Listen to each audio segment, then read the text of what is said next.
I wish I knew how to quit you. Then why don't you? This is Codependent Content, a podcast where my partner and I discuss the TV shows, movies, and video games in which we've formed an unhealthy relationship. My name is Mattias, and my co-host is Shannon Riley. Join us each week as we try to make sense of the media we continually give our hearts against our better judgment, and commiserate with us as we struggle and fail to let go of the characters, stories, and worlds that we are entangled with. Because just when we think we're done with content, it draws us back in. Welcome back, everyone. We are here. It's another week of Codependent Content. Pew, pew, pew. I'm with my normal co-host, Shannon Riley. Say Hello. Hi, Shannon. Hi, Shannon. My name is Mattias Marasegan, the mean one, a.k.a.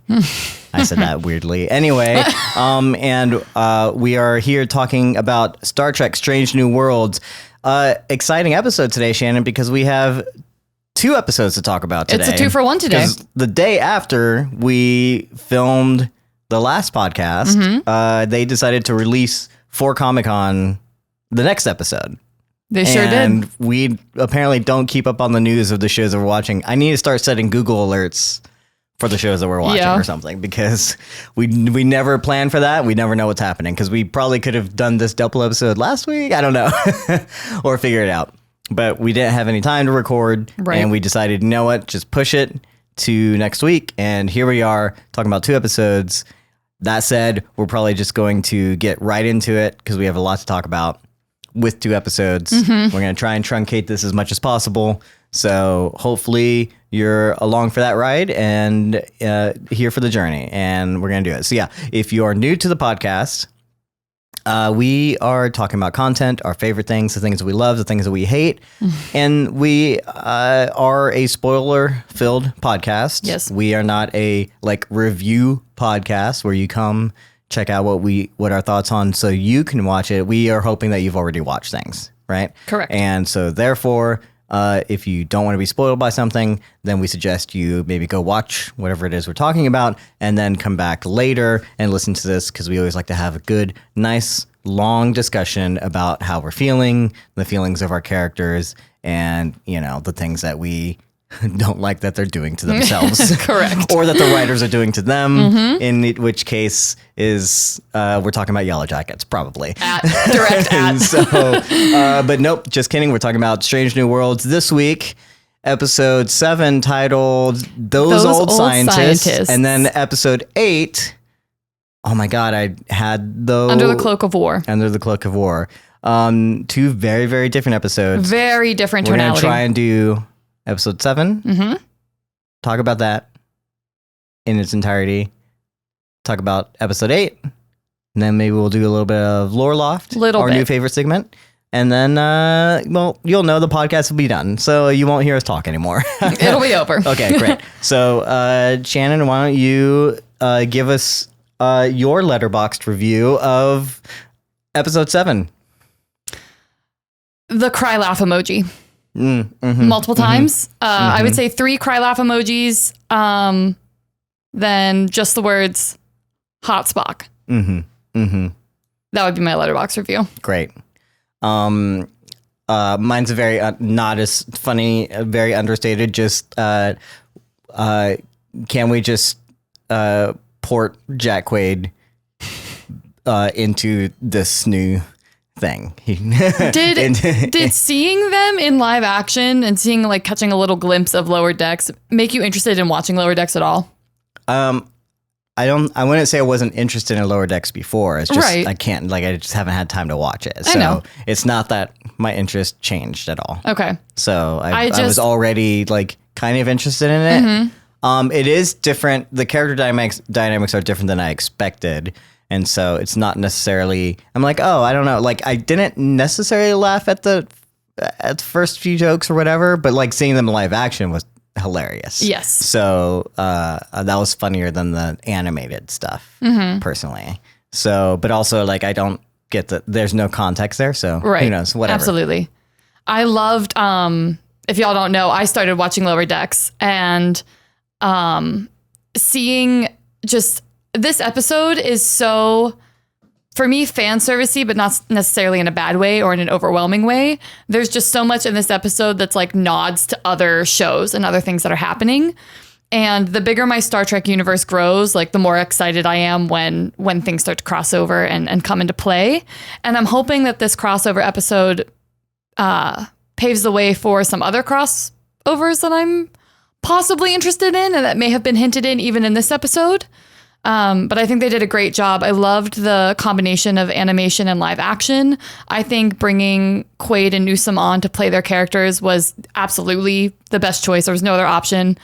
And I think that the voice acting on Lower Decks is already very good. So to see it paired with the live action actors and how well they embody those animated characters is just so interesting to me. Yeah, I had a blast with it. I really did. Mm-hmm.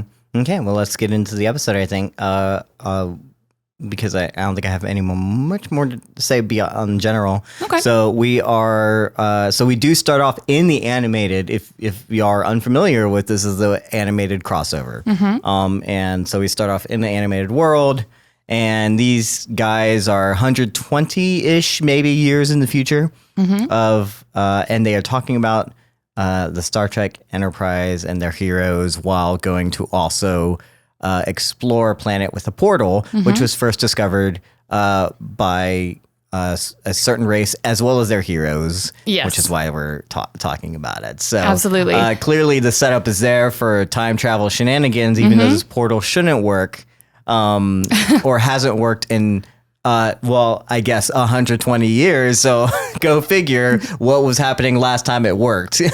And here we are. So they do that. The portal accidentally works. And then how do you pronounce his name? Boimler. Is sucked into the past and meets the crew of our Enterprise of Strange New Worlds. Very exciting. We didn't really talk much about like the time travel schematic. So we have had a time travel episode previously, right? Mm-hmm. So we kind of know that like multiverse thing is kind of here, or like alternate universes are kind of here in terms of like time travel. When something has changed or is going to change, like going in the past, normally like you would already know something's different, right? So it is interesting here. I think that Boimler comes back and he doesn't necessarily notice anything that's wrong or different, though he maybe has some suspicions at one point. That's a whole plot point. But for the most part, like he's just excited to be here and then also trying not to break any temporal things, right? Yeah. But I would have been like curious. So it's one of those things where we have established that this kind of time travel is like you can change things. And though I do think that this is an interesting one where it seems like this episode varies differently from the other time travel episode, whereas what has happened is going to happen or will always happen kind of situation. Like this time travel is like it's already happened kind of thing. We just didn't know it.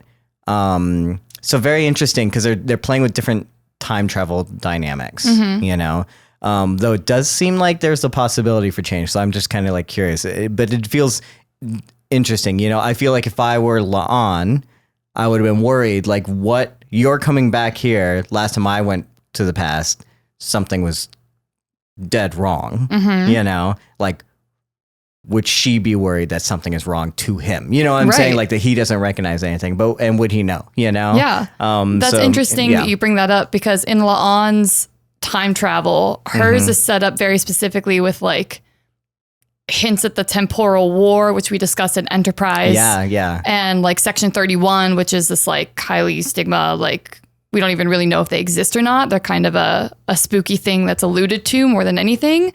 So it is fun that Star Trek is willing to play with, like, there are multiple ways to time travel in this universe. There are like proper ways, there are wrong ways, there are like government related ways. And we don't get any of the, time travel authority, time variance, you know what I'm saying? So they don't show up again. So clearly this is fine. This is like an okay time travel. Yeah. Or because again, it's like, it has to happen, maybe, is the idea, you know? I guess once you introduce those characters, you assume that if they don't show up, then everything's fine, you know, when time travel happens, you know? So maybe you're able to do whatever you want, like within reason, you know? And we find out pretty quickly that Boimler is very, very bad at not relaying future things. Oh, yeah. Including, he realizes, like, slang. Yep. He realizes immediately that, like, oh, I can really, after his talk with La'an in the hallway, he's like, yep, I can super wreck the future. And that does not stop him from fangirling and letting vernacular slip and bringing up Pike's birthday and saying Worf's honor and all of these, alluding to all of these things that the crew would have no idea. Now, Worf's honor, is that something clear Easter egg? Worf is from the next generation. I'm sorry, I was going to say the Enterprise because they're all on the Enterprise. You're correct. From the Picard version, and so we know who Worf is, a Klingon. But I'm curious, like in Lower Decks, were they already using things like Worf's honor? Yeah. So that was like already like a thing. So him like saying that like is kind of expected. It's normal. Yeah. It's funny. His dynamic is so funny because he's similar in the animated series as well. But I love that he like fangirls in Pike's office, and we find out that he dressed up for him as Halloween, and then Nurse Chapel and Ortegas like tease him in the bar, and they're trying to get him to like trip up and ask him questions about the future, even though they're just both playing with him. Do you want to talk about Boimler like and Jack Quaid, how this compares? Because it seemed to me that he was just as animated in live action, like he was just as like himself. Like it's almost like they basically just animated him doing things. Like he didn't just voice act, like he actually acted things for the animation, it seems like, because Jack Quaid's doing such a good job of like portraying this animated character. Yes. I'm curious like what of his mannerisms like were maybe taken from Jack Quaid or taken from Boimler, the animated, things like that. I really am not sure where Jack Quaid ends and Boimler begins in Lower Decks specifically, because all of everything about him down to his purple hair, like you could have easily just animated that and it would have fit into the style of Lower Decks. Yeah. Everything. He didn't I think it fit into the box of Strange New Worlds because the other characters like hold themselves differently and react a little differently. So they felt a little bit larger than life, but not in an obtuse way. And I think it's just because Jack Quaid and then Tanya Newsome both have such a strong hold on the characters that they voice in Lower Decks that they're able to just come in and like embody that energy. And I would be curious, I wonder if they took any mannerisms from them while like doing the character work for Lower Deck. I don't know. You'd have to tell me because again, I'm not watching the show, so it's not. I'm not sure which came first, if they adapted the mannerisms or if the mannerisms came from them. But at this point, I don't even know that it matters because they're so intermeshed that like one ends and one begins, and I think it's really cool. Yeah. Well, I thought it was super amazing. Jack Quaid, I think, did just a fantastic job, and same with what's the other character's name? The other character, Beckett.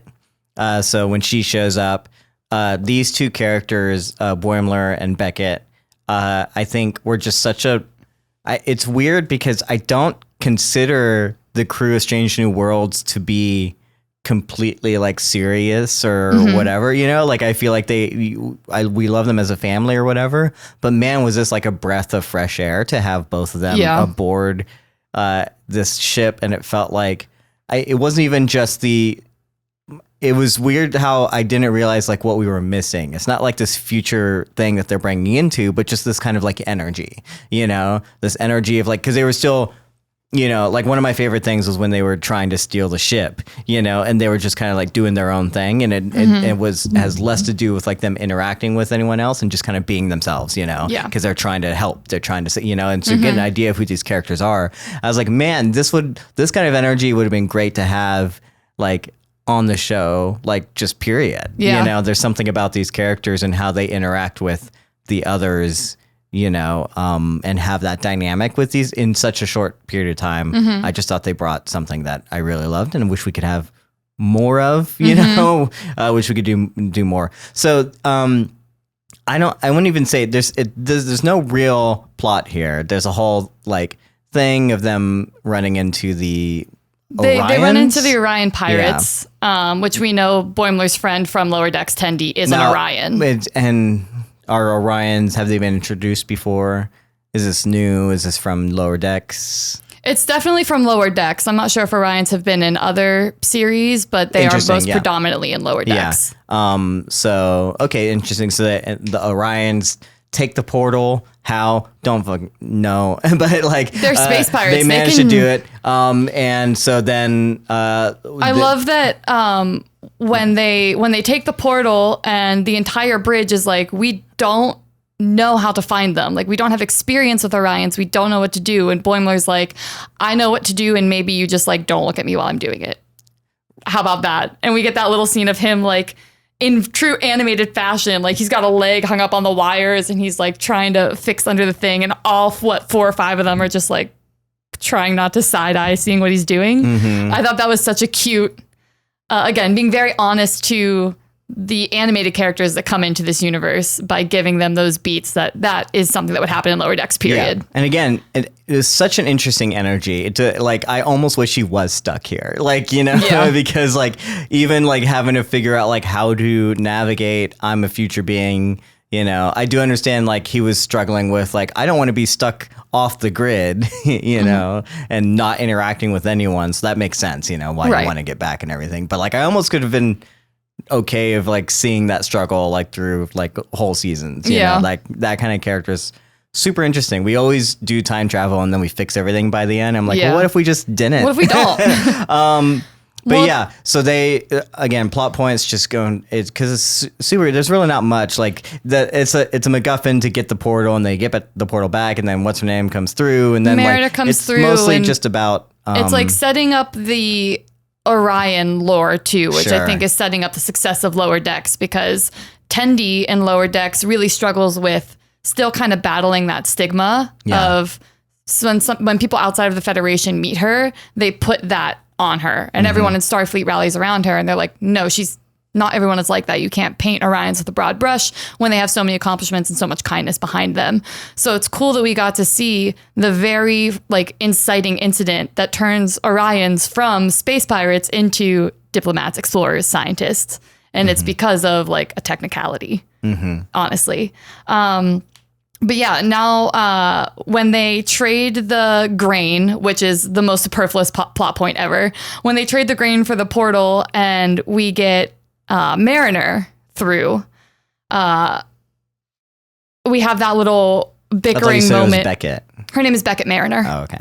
I like when they bicker back and forth with all the like head of the teams at the table, and then Mariner's like, I didn't know young Spock was gonna be so hot. I think that's so funny, and apparently that was just an improv line from Newsom. Sure. Well, okay, that's amazing. It's just I wouldn't be improv. surprised if most of their stuff is just improvised.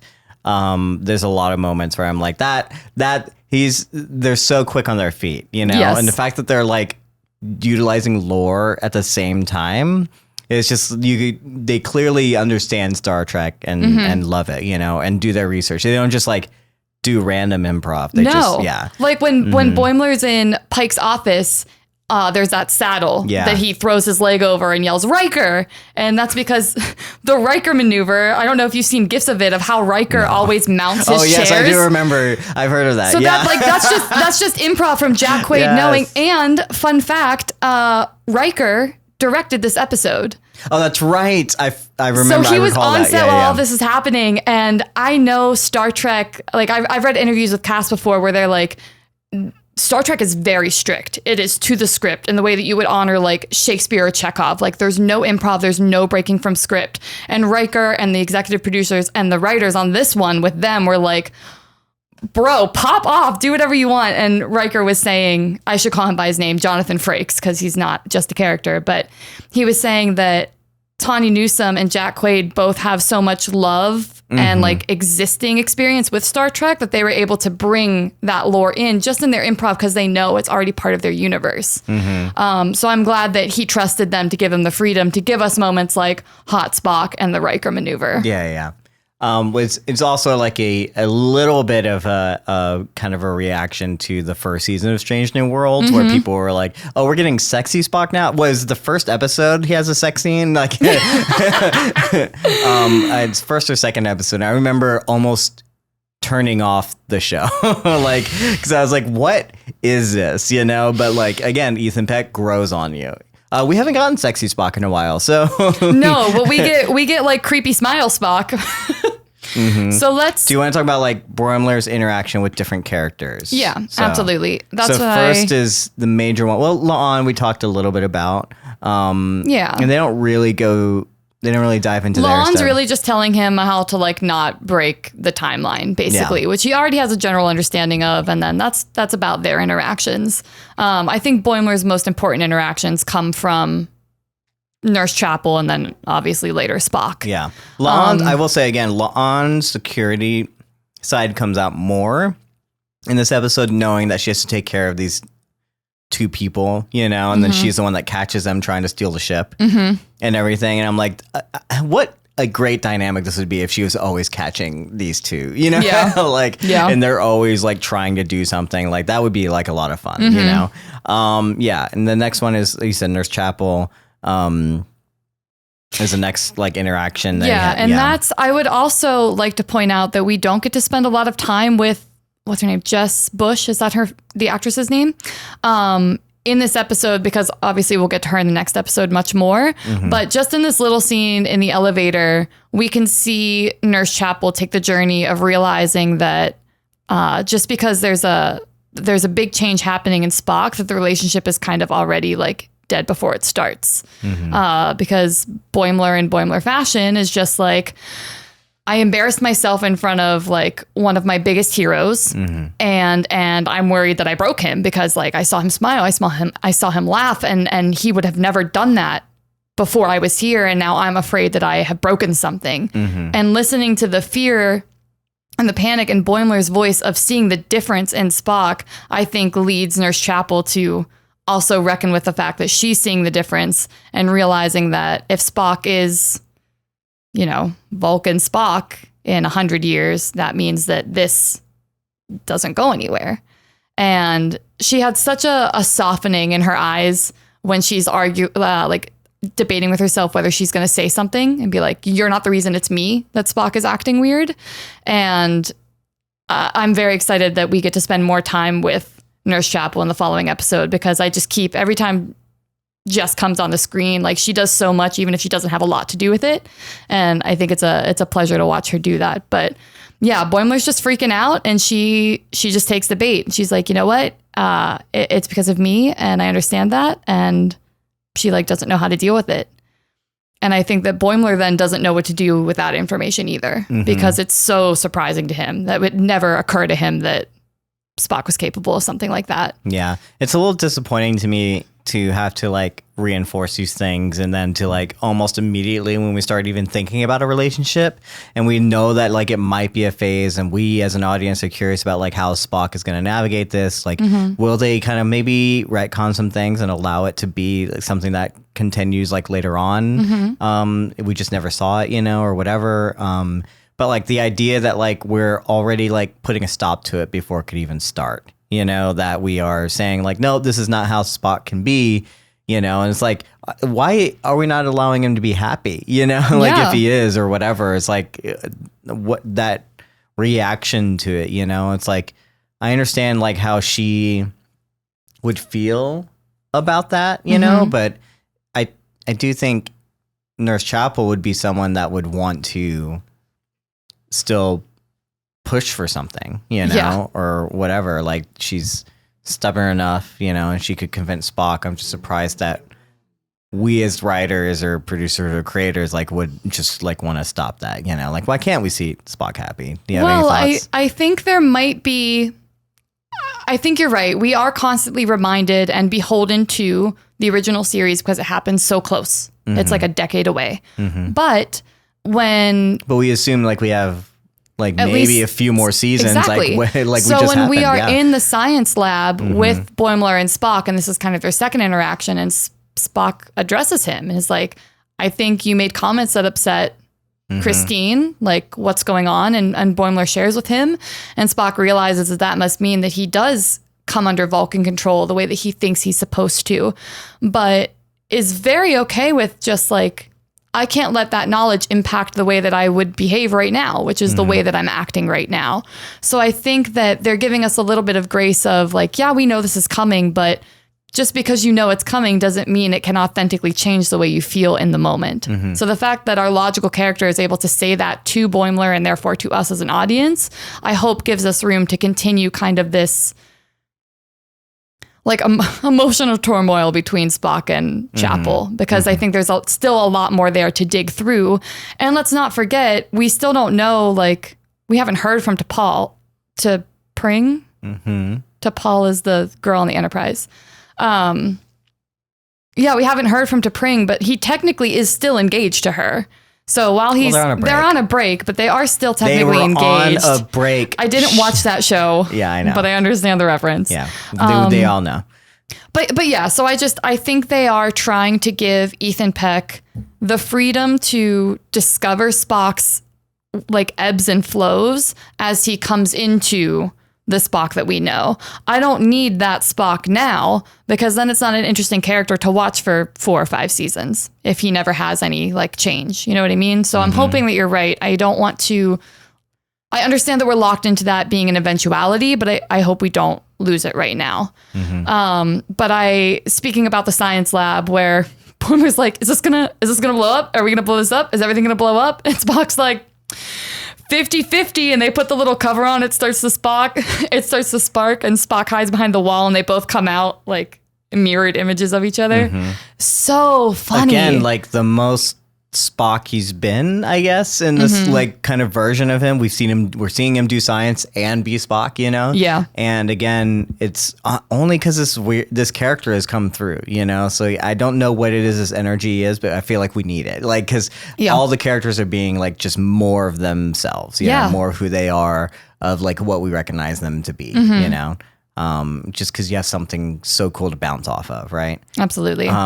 Yeah, what's next? Well, let's talk briefly while Boimler is working with Spock, Beckett Mariner is working with her hero, Uhura. And she's assisting with translating the portal, and Mariner has this cool realization that her biggest hero is just starting her journey when she meets her. In the same way that Mariner is just kind of starting her journey in Starfleet. What we get Uhura kind of drop the fact that she's 22 or something like that, I believe. I don't think I'm making that up. I think she said I'm only 22, and Mariner lets her know that she's a celebrated figure, that people know of her accomplishments, that people celebrate her accomplishments, that she's going to do so much and leave such an impact on Starfleet. And Uhura is sitting here like, I can't even translate these couple words on this portal. How am I going to go forward and like fulfill this legacy? And I think a lot of this episode revolves around legacy, and also in a meta sense revolves around legacy. Like there's so many layers of like characters meeting their heroes, talking about their heroes. Pike talks about Archer. Boimler talks about Pike. Like everyone's just kind of reckoning with the fact that if you're part of Starfleet, you're part of something so much bigger. And that the universe truly does open to you. And with the support and the resources you have, like you're capable of anything. Yeah. But when you're first starting, that almost feels overwhelming. And like, what can you do with it? So in true Mariner fashion, I think we got a little bit of a better taste of Boimler in the live action than we did for Mariner. I think people have a better grasp on him if they don't watch Lower Decks. But Mariner is this like cool chick, kind of disregards the rules. She's the one that always has her uniform rolled up. So I love that they kept that. And she's like, of course I know all of Starfleet code because I know how to break the rules. And you have to know the rules if you're going to break them. Yeah, there's a lot that are easy to bend. That's so adorable. That's such a great play. And the fact that she's able to just like drag Uhura out of her comfort zone, and then her, Ortega's, and Uhura dissect the code. I think is just a great little girl power moment where you're like, see, when you rely on your friends and when you give yourself the chance to like breathe instead of keeping yourself under this constant pressure, you're actually more successful than if you just lock yourself away and like beat yourself up. So that was some nice Mariner energy. And then after that, Boimler briefly interacts with Pelia. One of Boimler's big things in Lower Decks is that he goes to the warp core, like the engine room, when he needs to relax and when he's feeling anxious because he likes the hum of the warp core. So I like that he kind of ended up there. And of course, while he's down there, he realized that they have the Heronium that they needed to get home the entire time, because apparently they use pieces of the mothership to build every other ship that bears its designation after that.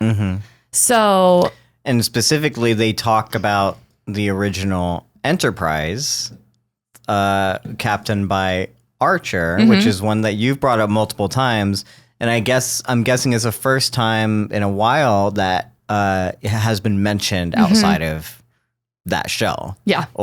So we talked last week about how, we did talk last week about how they maybe are trying to solidify the J.J. Abrams things as and those movies as canon, whereas again it is a different timeline, but they are mentioning things, and this was a confusion on our part where I didn't realize the Kelvin had never been mentioned before, but then mentioning the Kelvin and the fact that he was stationed on the Kelvin is something that's solidifying that that's something that J.J. Abrams and that those writers brought to Star Trek lore that wasn't there before. That was a confusion on my part of not understanding where that was. But also it's worth mentioning that this is one of the main like architects, I suppose, of the Star Trek canon right now is one of those people that wrote the 2009 and then the other Star Trek movies with J.J. Abrams. Yeah. So that makes sense that they would solidify that, but Absolutely. It's really cool that they are specifically solidifying a show that you said was more maligned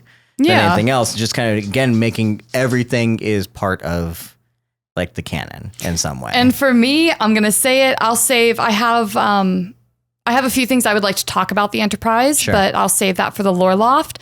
The one thing I do want to draw attention to is the fact that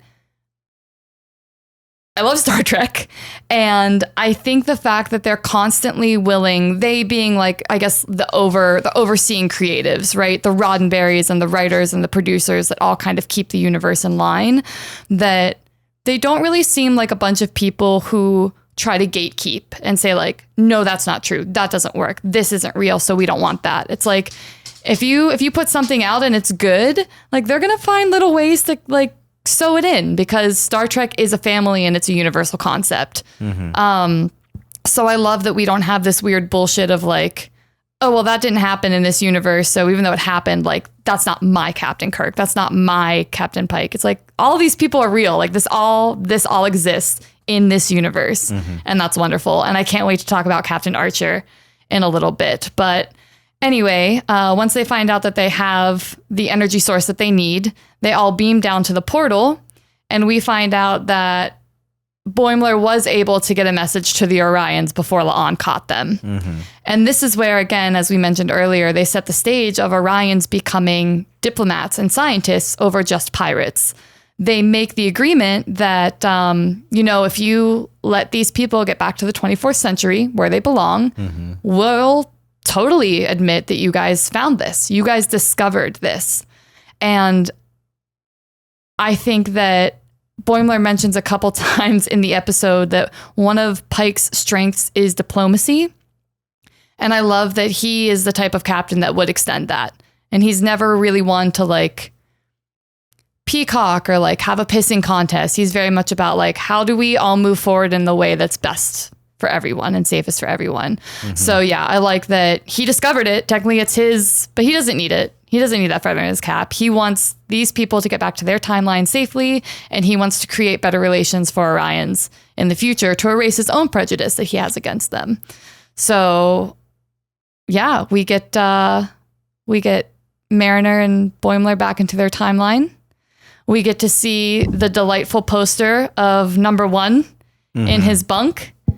And we kind of glossed over, like, before they leave and get beamed back, like Spock gives him the live long and prosper, Oh, which you're is right. which is how this whole episode started. And honestly, we haven't gotten any Spock live long and prosper. I can't recall the last time we've had one from Ethan Peck's Spock. Can you? No. Yeah. So pretty great to like get that. You're Such an right. iconic thing. It's not that we needed it. It's like we know it's there, or whatever. And so, but for it to mean so much to a character, I think was really kind of cool. To again, as you say, you love Star Trek, and this is a fan of Star Trek in the character, and then in the actor, and they talk so much about this moment, like how much like he even posed like Spock when he got sucked into the time portal. So it kind of meant so much to him. So it really did remind me of like, a fan going to a convention, and hoping to meet heroes. And they always say, don't meet your heroes. It is one of those things that like can be like a double-edged sword, like you almost want to keep them where they're at, you know, and some people do like embody these things or whatever. And so it is kind of great that, like this is the kind of feeling you want from Star Trek, and I hope that not only do they, give that, to Boimler, but they continue giving that to fans, without being like cheesy about it or whatever, So I thought that was a great little touch there. I like it was unexpected. I don't know why, but again, because we don't get it that often. I'm with you 100%. I can't believe I glossed over that. I had the same reaction as Boimler, honestly. I was like, I'm gonna cry or pee a little bit right now. Like that would be such an exciting moment. And I think that's another reason this episode is so fun for me, is because I'm a huge fan, and it's like I see myself in this story. Like that's you. Well, the only criticism I have is that it did feel like it felt a little bit like self-congratulatory, like through and through. Like these are talking about these characters, and like in reality, is like if you are talking to characters like Uhura, who's like just beginning her journey, and you mention like how big of a deal like she's going to be, and like other people know that, like the rest of the crew are just getting to know her. They're just understanding like who these people are. They still have to treat them as specific things, especially like in a ranking in a military system. Yeah. You have to treat them as, I mean, these people are from lower decks. There's a hierarchy of certain things, You don't want to like suddenly put in other people's heads like, oh, you're the chosen one kind of situation. Right. And that can just be like a weird, dangerous thing and in certain contexts, and it becomes like a little bit too like it can like break a lot of things, Yeah. I feel like that would be a little bit much normally, in a time travel thing. It works here because we all understand who these original characters are, but like the ones that we don't know as well, like Ortega's or even Nurse Chapel, like get like almost nothing, Yeah. Like M'Benga gets like a little bit of mention. It's like, oh, you're like, I'm with M'Benga right now, like, but like we didn't really know him before here, So it's like, okay, so like all these other characters that we do know, we love Spock, we love Number One, we love Pike, we love Uhura. But then everyone else is like, oh yeah, these people are cool too. It's like it's like a weird like self-congratulatory, but also like not kind of fair, equal kind of situation. And then also like I feel like is dangerous to even mention like how big of a deal someone's going to be. Like, well, again, the fact that they're so like they really don't seem that careful about what they're revealing. And like, to be fair, like no one else cares. It's like they're still treating it like in a way as like, okay, so maybe we're like, you're a big deal. It's like, it doesn't matter. Like it's almost like cool. They're like, oh, that's really cool. Like this person's, it doesn't change how they treat them. Yeah. Like, oh, you're well known. That's awesome. They're like, they also like are able to encourage each other with those things. Though I imagine that could be bad for other dynamics, like for in real life, in real life, not in Starfleet, but in real life. And then we end this episode with a nice little button of getting to see Captain Pike's birthday movie party. I love that it's done in the style of Lower Decks. Yes. Absolutely, 100%. And I love how meta it gets, where they're all reacting to being animated. I'm like, that Orion Hurricane came in tight with the hallucinations. They're all a little bit high right now. The whole time I was wondering if we were going to see them animated, And I'm glad we got that like little bit of payoff. They look so great in that style. I love Spock's long noodle arm that he just keeps like looking at while it does weird things around his face. What a gift. And definitely solidifies, just in case there was any confusion, that all of those things cyclically happened.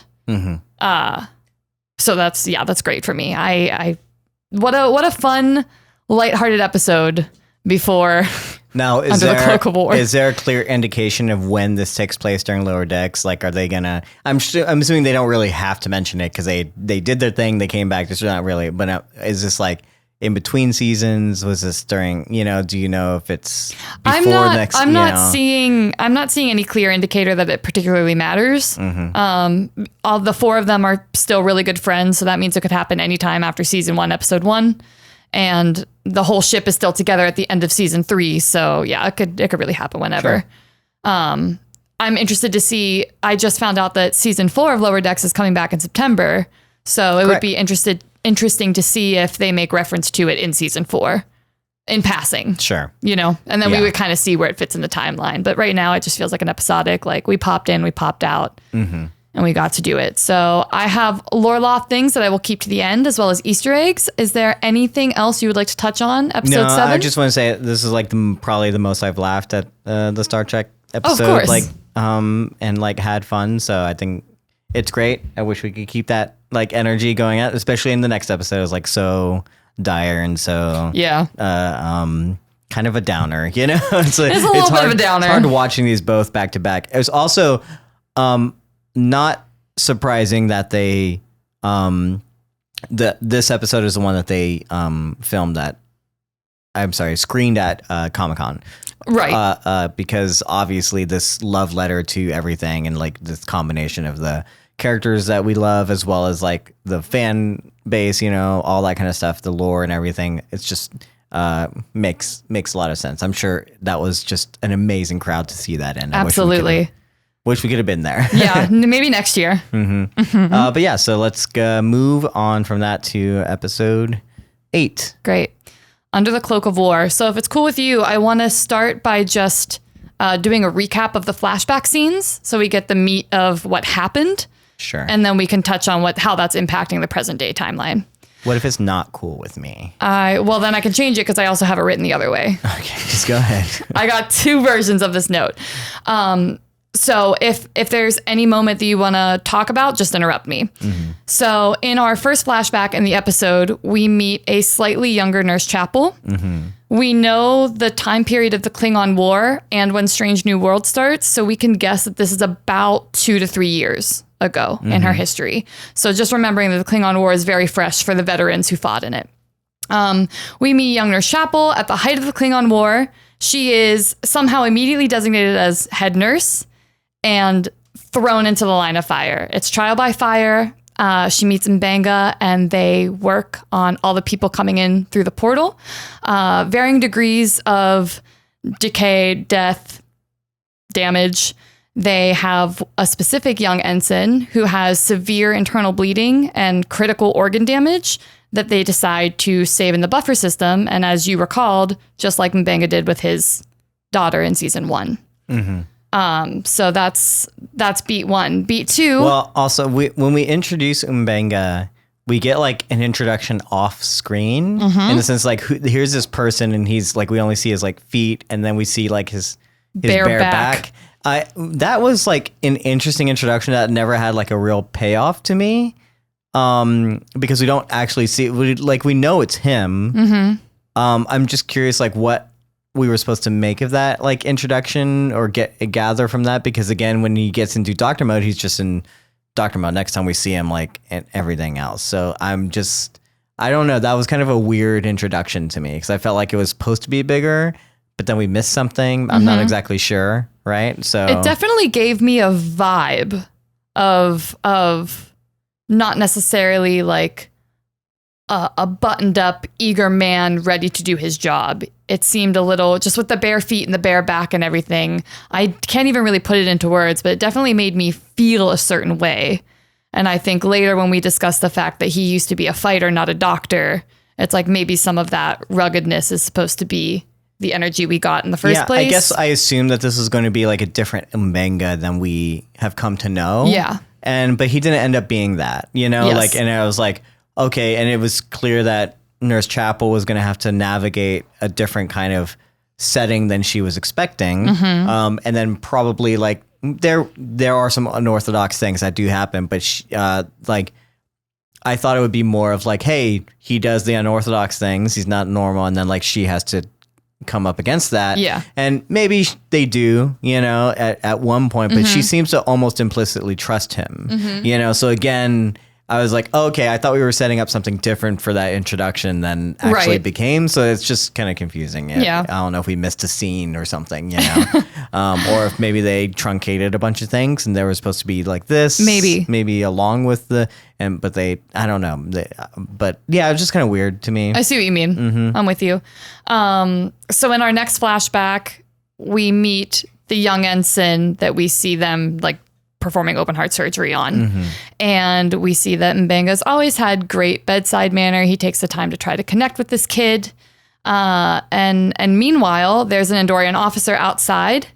And we learn that Ra, the Klingon warlord, essentially on this moon, has just put out an order to kill any non-Klingon on site, whether it be a child, a soldier, a civilian, blanket statement. This is also when we learned that Mbenga used to be a fighter for the war and that he's made the choice that he would prefer to save lives instead of take them. So after that, Mbenga goes back and he talks to the ensign again because the ensign is now despondent and seems hopeless. And he's like, let's talk about why we joined Starfleet. Starfleet, as Shannon, in real life also say, is such like an aspiration to be better and to be bigger and to be the best that we can. And the ensign joined because he wants to explore. And Mbenga said that he joined because he wanted to find new ways to help people. And Mbenga is really adamant that they hold on to these ideals so they remember what they're fighting for and that they don't give in to the desperation and the despair of a war when they're actually just fighting to like keep the peace and the love alive for the people they love and for the future that they want. And when I watched that scene for the first time, I was like, yeah, cool. We're setting up Mbenga as a character, but I really like the dichotomy that comes in later as we see Mbenga come with this a second time and come into contact with this general for a second time of how his opinions on things have maybe darkened. So it was very important to me the second time I watched it. That really stuck out to me because he's so adamant about keeping like the ideals and the hope and that everyone deserves like options and chances. Yeah.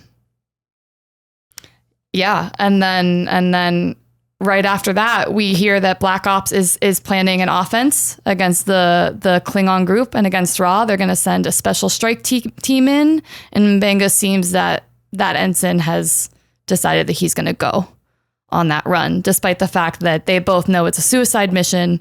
The ensign feels he has to do his duty to Starfleet. The power goes out at the facility.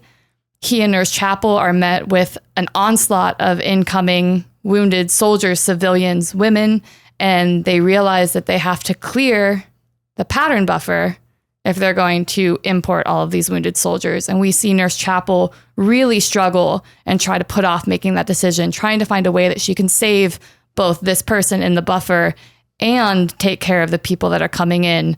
And Mbenga is right there to just make the difficult decision, kind of no questions asked. And I enjoyed that example of their friendship too, because as you were saying in the last episode, like Chapel is someone that kind of like fights and is stubborn and is always looking for ways to make everything succeed and work together. And Mbenga, having been on the line longer than her, knew to just, you know, sometimes you have to make the hard decisions. And then there's a sequence of flashes of various mutilated bodies of soldiers, civilians, and children as the transporter calls out each new arrival. And that sequence of events with the different flashes of the bodies and the blankets and the sound too, Sure. I felt really tactile to me. And when they're intercut with the fact that Mbenga's experiencing that moment as like a panic attack, really, really worked for me in terms of storytelling, because there's so much like noise and input and drama that it almost numbs you. Like you're looking at bloodied bodies and like guts hanging out of things, but it's all happening so fast. You're just kind of like experiencing it without actually taking it in. And yeah, I think they did a great job at like showing that through his panic attack. I only wish I felt like it would have come back. Like I kept hearing the new transport incoming message, and I'm like, at first I'm like, whoa, how annoying, you know, and I'm glad we don't hear that anymore. But like then I thought like, oh, can you imagine if that happened to them? Like that's like the PTSD to me that like people don't understand, right? Like it's not just this, it's not always the same for everyone, you know, like just the amount of panic that can be brought on from just like a sound of something that's like very innocuous and whatever, right? That's what like I wish, again, I think not enough shows and movies do PTSD correctly with soldiers, and you know, I think it's always worth like looking at and mentioning, and I feel like they want to represent these guys as something with PTSD, and I'm like, man, what a great way they could have introduced that, just like hearing that, because already I was getting stressed out, you know, and like if I heard that, like anytime after that, you have such a different connotation, you know, and I'm just thinking about like, this is something that has been introduced as like a normal thing, like a normal technology thing, right? You know, like someone somewhere down the line was like, okay, we're building a transport, you know, and it should have like a certain sound, you know. You're thinking like the subway car like needs to have like a little jingle kind of thing, you know, when the doors open or whatever, you know, like these are things that someone creative comes and thinks about. And you're like, okay, well, what's the voice going to sound like? What's the, like, you don't think about how traumatic that's going to be to someone, right? You know, and you don't. And so again, it's such a normal thing of life that like it can be innocuous for someone. I just feel like could have been like an interesting thing to like to bring back, because I feel like we at that point could have recognized and understood exactly what was going through their head, you know, because when you hear that over and over again, you're like, this annoying thing, you know, but also like just traumatic thing. Yeah. You know? Yeah. Because that means something that doesn't normally mean, which is death is coming and a lot of stress and my work is not going to be done. And this is like about to be a 24-hour day, you know, kind of situation, you know. I'm not particularly happy with the way they presented the war, because it's there, but like not there, you know. It's just random lasers maybe going off, like bombs just exploding so close, like the biggest explosions you've ever seen. Like, and I'm just kind of curious. I don't understand like the layout of this, and this is just kind of like sci-fi wars in general. People just put it on there like, you're in a war zone. I'm like, this doesn't make any sense, like tactically, militarily. Like I don't understand like what the actual fight is going on here. It doesn't make it. If you can like beam people out, you know, wounded out, like why do people also feel stuck, you know, in the same sense, like where it doesn't seem like we're doing things really in a good way, and then it's just kind of a, oh yeah, there's general war going on around them, you know? And I'm like, okay, it's like, I guess it's war in a broad stroke kind of way, you know? So as a person who actually has been to a war zone, and it's not anything like that, granted, I was in a green zone, and it's different when you're, I guess, actually out on front lines or whatever. But this didn't feel realistic at all, even though I know it's a sci-fi war. It's, to me, it's like, well, you could have maybe researched better, like how to do this. I don't know. That felt like a good opportunity to world build, like what this war actually looked like. Because I'm confused mostly. It doesn't feel real. I don't know. You thought I was like a civilian or like someone who's. Yeah, I wondered what the transport range was, because obviously they make lots of references to the fact that like starships like don't come by here very often. We are low on resources. Like we only get what we can get when we can get it, and we make do. In a way, it sort of reminded me of MASH, where like the Vietnam War is happening in the background, but ultimately you're so much more focused on like all the wounded that are coming in, that for me, the sound effects of the war were more just to remind you that it was happening. So it felt a little bit superfluous. But I also haven't, number one, watched Discovery, which is where we apparently get most of the information of the Klingon War. And two, we have never talked about the Klingon War before in canon either. So I think they're still trying to decide like what that actually looks like. So it's kind of cool that we get to meet, what's his full name? I have it written down. Doc Ra. And we get to spend time on Jagal, even if it's in this kind of truncated, like not fully fleshed out fashion, because now this is the most information that we have. Mm-hmm. And hopefully we can continue to build on it now that we have sort of set the place for it. But I, again, really liked the transporter and the sound. And just like, as soon as that sound happens, you know you have to be on your A game, and it doesn't matter what you do or don't have or how you do or don't feel. It's like there are broken people in front of you, and it is your job as a healer to do what you can. Mm-hmm. And I just feel like we have such good examples sure. of like war in movies, especially like recently we watched All Quiet on the Western Front. Oh, devastating. And like, again, like this is a front line of war. It just also just, I'm kind of confused. I understand the transporter might not have like the best range, you know? Yeah. But maybe there's like a better way to like set up checkpoints or something of like transporter upon transporter, right. like in like a daisy chain kind of thing, if it doesn't have range, because I don't know that you need to be so close to the war 100%. Like, as like a medical unit, you know? If they were transporting by foot, I would be like, it makes sense that they're so close because they need a closer base. But yeah, if you're able to literally beam people out of active zones, I had the same question written down of like, what actually are the logistics of that, aside from being used as a plot device so we could spend more time with these characters. I don't hate it, but it could have been done a little better. So yeah, didn't love it, didn't hate it. Mostly just loved the time that we get to spend specifically with Nurse Chapel over M'Benga, actually, in the flashbacks. I preferred all the little moments that we got to see with her. Anything else about the flashback you want to touch on before we move to what was happening to them in their present day? I don't think so. That was like mostly all I wanted to talk about. Yeah. Okay. Well, in the present day, we're realizing... Well, do we want to talk about...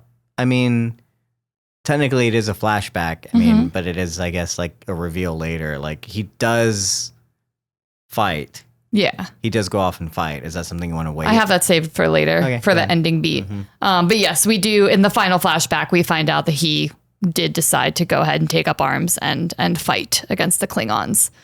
So in the present day, we realize that tensions are still high. People are still uncomfortable. And the Enterprise is often a transport ship. So they are tasked with chartering Federation Ambassador Doc Ra, who was a Klingon defector immediately after the war on the Jagal. In true Pike fashion, he wants to go above and beyond to make him feel welcome on the ship. And there's a specific order from Federation that veterans of that war are seen interacting with Ra, because they feel that if fleet-wide we see the veterans are accepting of this man, that it will encourage other people to follow in their footsteps. Immediately after finding out that information, we move to the bridge and we see Ortegas and Uhura discussing the dichotomy of what that actually means. We know Uhura wasn't involved at all in the Klingon War, and in fact, most of the Enterprise was actually not a part of it. But Uhura feels that even the fact that a former enemy of Starfleet would speak toward peace is something that you need to give room to grow, and that people deserve second chances, and that you need to believe people for what they say. And Ortegas thinks that it's possibly all a ruse, because this man has a long list of dark deeds to his name.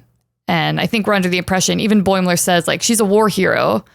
We're under the impression that she was involved in the war as well, even though I don't remember her ever coming out and saying it directly. But it's great because as they're talking shit about Ra, who comes onto the bridge but Ra and Captain Pike while they're doing their little tour. And Pike makes the effort to let Ra know that this is a starship that is built predominantly for exploration, not for defense or attack. It is built for exploration. Mm-hmm. And again, just every little thing Pike does, like he really does speak to that excellence of he believes in the system. He believes in, what's it called? His like mission statement, essentially, that Starfleet needs to be the best of what humanity can offer. And that means that we like extend kindness and extend diplomacy and extend grace where other people may not. I think Pike is just constantly working to that absolute level of excellence, even when we see other members of his crew kind of struggling to like want to hit that bar for him. He goes specifically to M'Benga under the guise of like getting a spice for a dish that he's making. But basically it's to check in with him because again, Federation has asked that veterans be seen interacting with this man, and Pike is throwing a welcome dinner.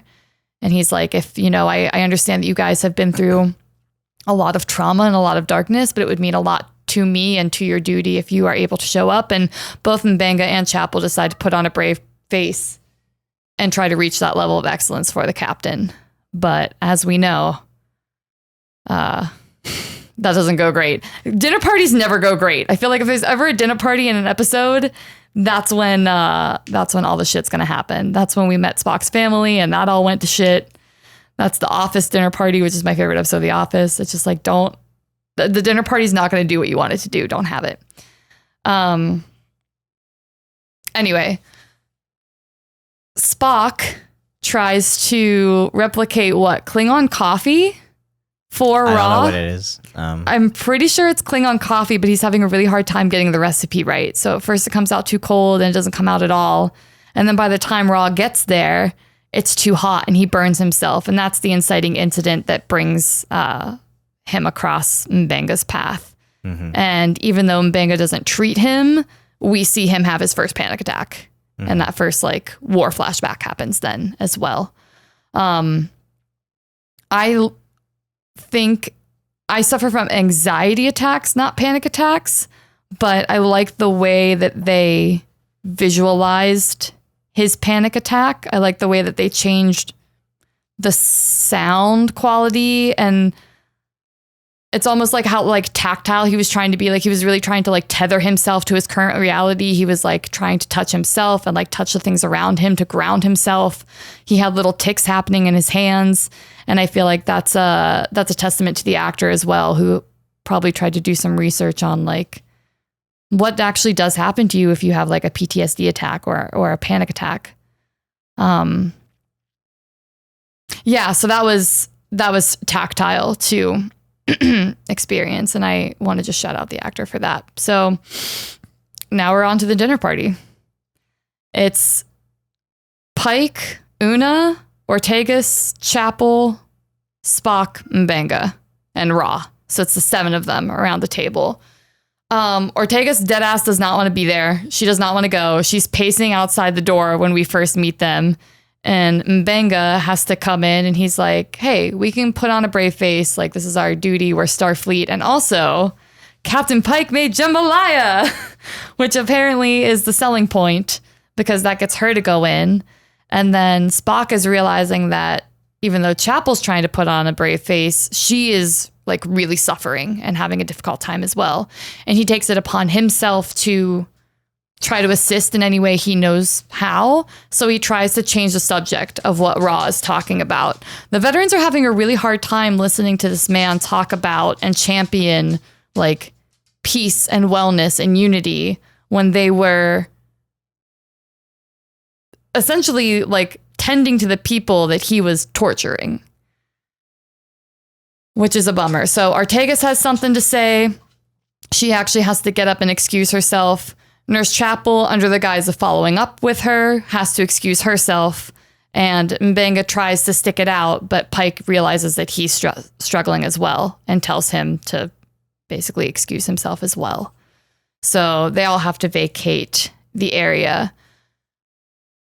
we get a nice little interlude with Spock and Chapel because Spock is new to feelings and he's having a difficult time already navigating his feelings for Nurse Chapel in a romantic sense, but it's really difficult when your partner is like going through something mentally and emotionally that you can't understand.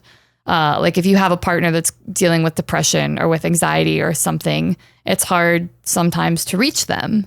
And Spock doesn't understand this. In the previously on tidbit in the beginning, we even see him, like Ortegas tells him that. She's like, you need to learn like kind of when to leave people alone. Mm-hmm. So as he's talking to Nurse Chapel, he admits like, I care for you deeply and I want to do anything I can to alleviate some of this like pain for you because I can see that you're suffering. And she lets him know that it's not his responsibility. Her feelings are not his responsibility. They cannot be his responsibility. And ultimately, she prefers to shoulder that weight alone than go through the burden of like trying to fully explain her trauma to someone who wasn't there and doesn't understand it. And that's when Spock realizes that the best thing he can do is essentially give her space. I did want to talk about that moment a little bit because it's such a learning opportunity for Spock. And this is sometimes why I don't love the episodic nature of Star Trek, because I wish it was something that I could see the lasting consequences of. You know, you don't have a conversation like that and then immediately the next time you see each other, like everything's like dandy and happy. So even though we know the next episode is a musical, like I wish we kind of saw the ramifications of both of them reckoning with this, because if Nurse Chapel is dealing with anxiety and PTSD and trauma, which she very clearly is, eventually that's something that you maybe try to share with a partner, like trying to be vulnerable with them or trying to connect with them or trying to get someone to understand your point of view. So even if they're not in a space to do that yet, like, do we think that's ever something that she would want to share with him? I think Spock really wants to know what's going on, but would he understand if she told him? I'm not sure. And then Spock as someone that's learning to navigate emotions, like how do you watch someone that you really, really care about really, really suffer and not be able to do anything about it? Well, it's logical about it, you know, like he's like, oh, okay, I see you want me to leave you alone, and it's not emotional. He just walks away, which normally I don't know if that was the right thing or wrong thing to do, but it seemed like, again, like the logical thing to do, you know, and he's trying not to like let it get to. So I mean, like kind of a healthy way. Like I don't know that. It's weird because I don't know what kind of, like, I know we saw the flashback of Nurse Chapel's trauma like during the war, but I guess I don't really understand like what exactly she had to deal with. I don't know that it falls along the same lines as like M'Benga, and then I also don't know that it falls along the lines of just hating completely. I know we understand that like she doesn't like maybe this particular person because of his time on that planet and how like indiscriminately they were killing like absolutely everyone that wasn't a Klingon. I mean, I feel like even soldiers understand like wartime like things, you know, if the Klingons did everything the way that we're led to believe them, that we are just, that most of everyone else like in the Federation just hates Klingons, like that,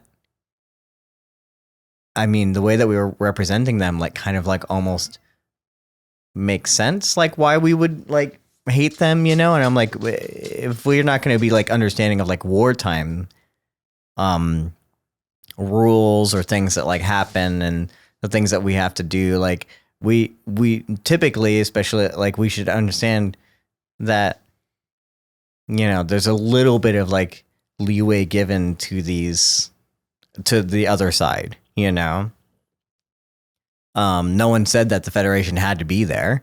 right? Like how nuanced is it, you know? And so it's like weird. Like I don't understand her trauma. I don't understand like why she's as hateful as Mbenga.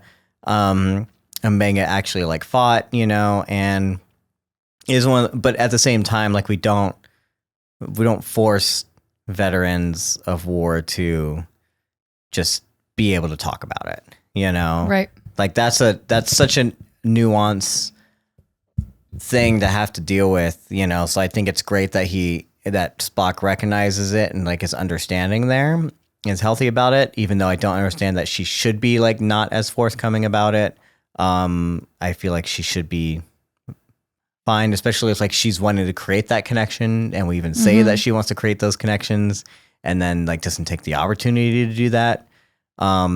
For him to like learn more about her as opposed to like pushing him away or whatever, which I don't know that she necessarily pushed him away, but it's just weird. Right. Like why wouldn't you take that opportunity to be more open? Like help us understand it, you know, like maybe not Spock, but like, how are we going to understand like what you're dealing with? And I think there's some story there, you know, even like her solidarity with like Mbenga and like why, you know, like maybe give some sort of voice to that. Yeah. And just we missed an opportunity there. So yeah, war's nuanced, PTSD is nuanced, like talking to soldiers is nuanced. I mean, recently when we left Afghanistan, there's a lot of weird feelings around that, you know, from veterans and stuff, and like kind of learning that like the past 10 years like meant nothing, like or whatever, you know, like and it's interesting things, but like there's also stories of soldiers of war like and other sides like being able to like get along in some way or fashion, you know. It's different.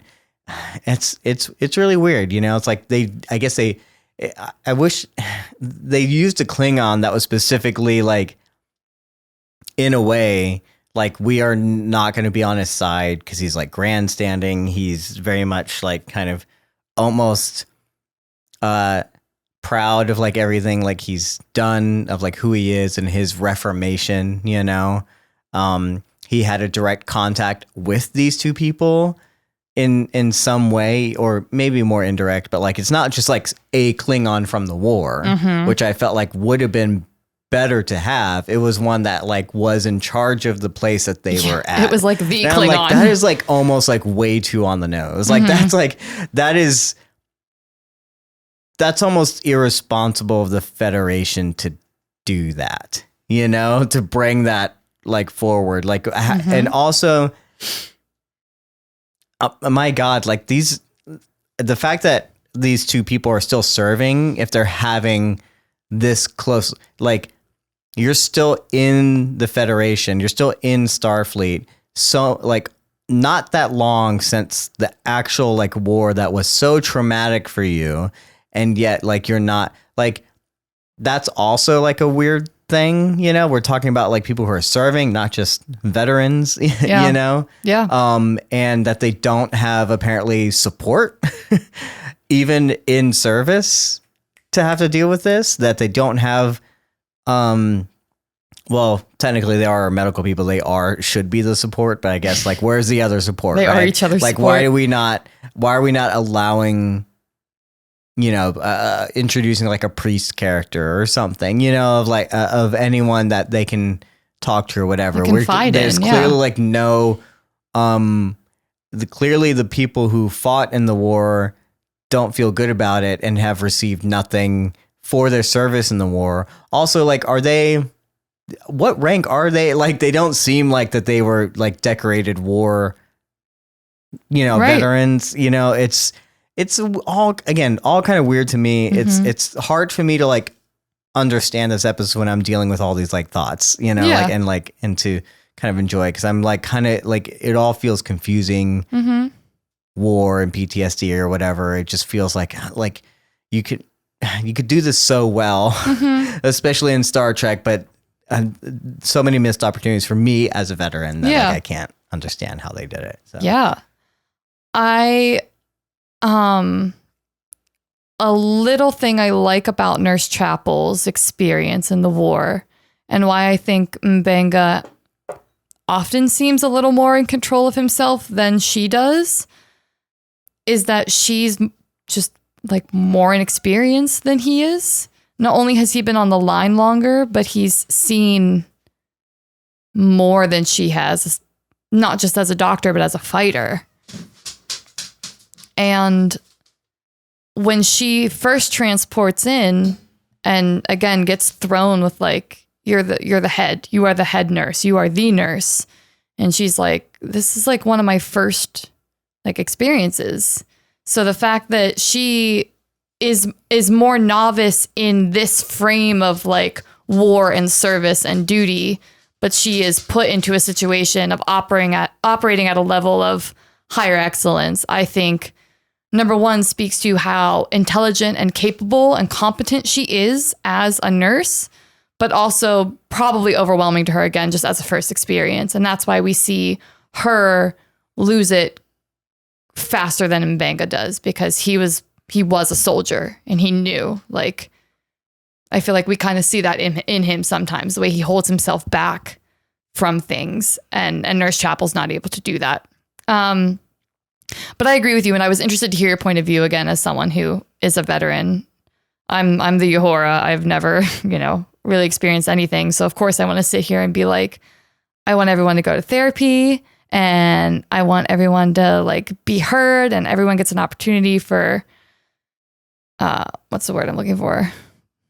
It's just, again, we talk about Pike and his excellence, and like you are all in the military, right? And if it's one thing that we know in America that we're bad at, it's like taking care of our veterans. Mm-hmm. Like the VA is kind of terrible. Like, don't get me wrong, there are people within the VA system that we love that are doing really good things. There are people that are really, really trying. We do have like a lot of benefits as veterans and active duty military, and there are resources there, right? But I don't feel like it because it's so general, and it doesn't allow everyone to get like the specific care that they need a lot of times. And there are a lot of hoops sometimes, a lot of red tape. If you are like wounded in war, like it becomes even worse for you to try and figure out your benefits and all those kind of things. Like it's hard, for a lot of veterans, and we don't have the perfect system, and so in a utopian society where, you guys are still in technically the military, and your Pike is like, as you said, like representing the excellence of Starfleet or whatever, and basically saying like, hey, we have to do what is being asked of us. But like, there doesn't seem to be any like real understanding of like what war meant to these people, what war actually can do to a person, as well as like not providing any sort of reason, like forcing this person to go to a dinner. Like, again, the specifics of it about like, this is a guy that like had a direct conflict with them. It's a different thing to be like, hey, it's a few years on, you're going to have to like deal with a person that was like the same race as someone that you went to war with, right. Like not as specific, but to almost force that feels, again, irresponsible, kind of mean at the least, and then also very misguided at the most, and to not provide any sort of resource. And like, what resource are you supposed to provide? The fact that like there's no any other option, right? Oh God, and we should move on because like we get to is so good. But I'm saying, so we get to the point where like they finally do interact and like have a fight and do all this kind of stuff. And then the consequences are also like, there are no consequences. It feels very off to me. I don't know how I'm supposed to feel about it. Like, this doesn't feel, I don't know what they were trying to say in terms of like, these are two people on opposite sides of war. They really, when this actor who's playing the Klingon, I've seen him in many different shows. I like him. We've seen him as a character actor in many, many different things. And we're supposed to, I think he has such a charisma about him, and I'm like, oh, Klingons, we love Klingons in a sense. Right. And I wasn't getting a vibe from it. I was almost like, oh, okay, what they're leading up to is like, this is a guy who's really good at doing peace talks. How is he going to make peace with the people he directly affected? I was like hoping to see that. And instead they didn't do that. And then instead they made us like not like him. And instead they wanted us to make M'Benga look cool, you know? And then to let him like, I guess, get his, I don't know how we're supposed to expect, view that scene. Because again, for me, it happened so quickly. You've seen it twice. So you can tell me like what we're supposed to get from that scene when he stabs him. Yeah. But like the fact that like Pike is just like laissez-faire about it. It's like, oh, there's going to be a thing. Like, I believe you, all that kind of stuff. I'm like, no, like this is just not cool. Like, we're not representing like the sides of, we're not representing war veterans or trauma or any of that kind of stuff. Or like murder the right way. with any sort of like respect or care whatsoever. I'm just so confused by it. I was like, were we supposed to not like this Klingon? You know, like it doesn't matter like what he did in essence. Like if you're really talking about the fact, but like they don't seem to like we only care about like M'Benga and his feelings and I don't know. What were we supposed to get from that? Are we supposed to assume that M'Benga did something bad, that he did unprovokingly stab this guy, or are we supposed to take like, or is it like that something happened that we didn't see? You know, what is Well, let's talk about first the complexity of what they're both going through. We find out while they're doing their Klingon sparring thing, the name I forget, Ra tells M'Benga that they should be allies, that they need to join forces because people respect M'Benga, and it would also give him more credit if someone like M'Benga partners with him and supports him. And we see like that really, really rubs M'Benga the wrong way during that sparring session. And he asks Ra, did you really kill your men on Jagal? And Ra says, yes, as soon as I found out that someone in my team gave the orders to kill civilians and children, I murdered them. And Starfleet saved me because I defected from the Klingon War, essentially. And it's not until a few scenes later that we find out that M'Benga knew that bitch was lying because M'Benga is the one that came in and killed his men. And Ra is the one who gave the order to kill everyone that wasn't a Klingon on site. So right at the end, when they're both in sickbay, Ra admits that he feels shame and guilt for being a coward and for running from war. That's very not Klingon. And that essentially, as soon as the tide started to turn and he got scared, he went to the winning side. And M'Benga is dealing with severe guilt of he became a doctor. He never wanted to kill someone ever again.